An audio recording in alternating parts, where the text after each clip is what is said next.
Have you ever heard the legend of Arachne, the weaver who challenged a goddess?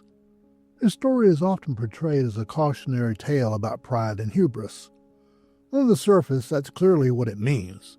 But is the surface all there is? Maybe there's more to it, so let's take a look and see what we can find. Let's start with the basics of the myth as we know it. Arachne was a mortal woman with a gift for weaving and needlework. There were many such in the mortal world, but none could compare to Arachne. Her finished work, whether practical clothing or pure adornment, was a work of art. Beyond that, so was every step of her process, from carding the rough wool and spinning it into thread light as a cloud, to her work at the loom weaving the finest cloth, to her elegant needlework as she created the final tapestries. So great was her skill in the poetry of her movements that the Nymphs, goddesses of water, forest, and meadow, would often gather around Arachne in admiration and astonishment simply to watch her at work. It was the opinion of everyone who saw her at the loom that she must have studied under Athena, who was, among other things, the goddess of the useful and ornamental arts, including spinning, weaving, and needlework. Arachne scoffed at this idea, maintaining that her skills had nothing to do with the gods, Athena included. She went so far as to say that, if Athena was so great, let the goddess come and try her skill against me. If you follow the legends of the Greek gods at all, you know they were all easily offended, and Athena was no exception. She heard what Arachne said and, to put it mildly, was not happy. To her credit, however, Athena did not proceed directly to the divine punishment phase. Instead, she came to Arachne in the appearance of an old woman and proceeded to give Arachne some friendly advice, as Bullfinch put it. The old woman told Arachne to compete with mortals if she wanted, but challenging a goddess was foolish. Moreover, she should ask the goddess's pardon for her presumption, but Arachne would have none of it. She repeated her opinion that if Athena really was better than her, the goddess should come there and prove it. Well, ask and you shall receive. Athena dropped her disguise, appeared in all her glory, and announced that the goddess was in the house, so put up or shut up.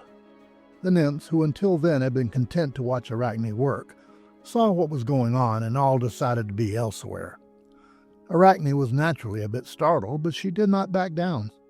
Athena produced her own loom and tools, and they got down to business. Both wove their cloth with consummate skill and then proceeded from weaving to needlecraft. Athena took as her subject her contest with the god Poseidon over the city of Athens, which of course she had won, hence the name of the city. Her renderings of the images of herself and the god of the sea were so vivid one would have sworn they were alive. Her minor subjects, depicted with incredible skill, were that of cautionary tales of other times mortals had challenged the gods and paid the price.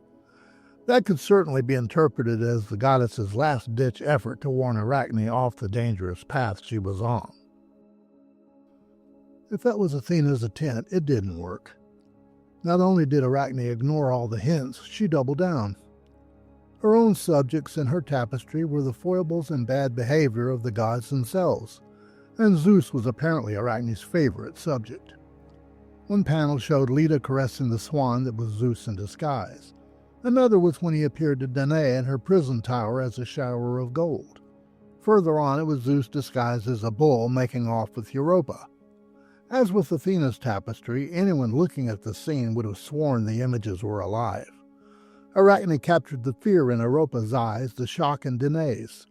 It was almost as if seeing the actual events as they unfolded, and every single one of them was a clear example of how mortal-level failings such as lust or pettiness or revenge were perfectly embodied in the gods Arachne's fellow humans worshipped.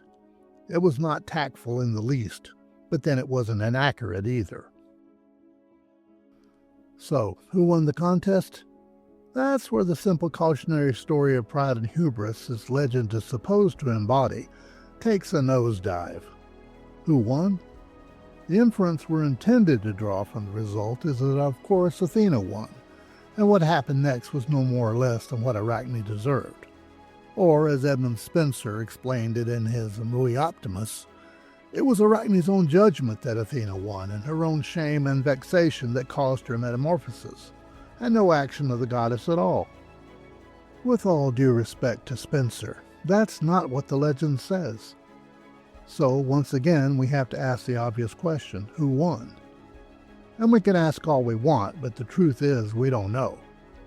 Athena, the sole judge, mind you, never said that she herself had won, at least in most accepted versions of this story.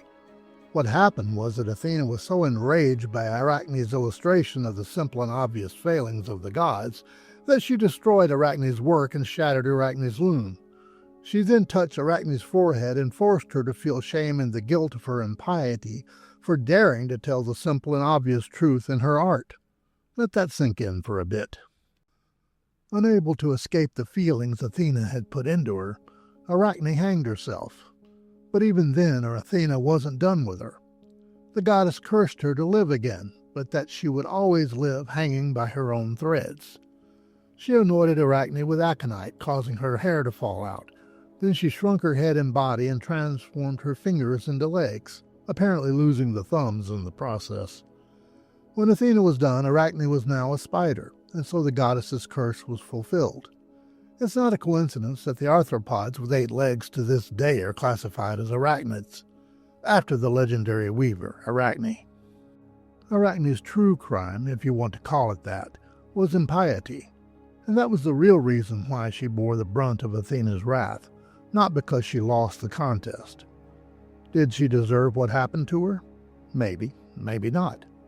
She was prideful, certainly, but then she had reason to be. And is it a crime to know your worth? She was impious? Most definitely. But was she wrong? That is and will remain a matter of opinion. The goddess Athena had hers. I have mine. You're welcome to your own.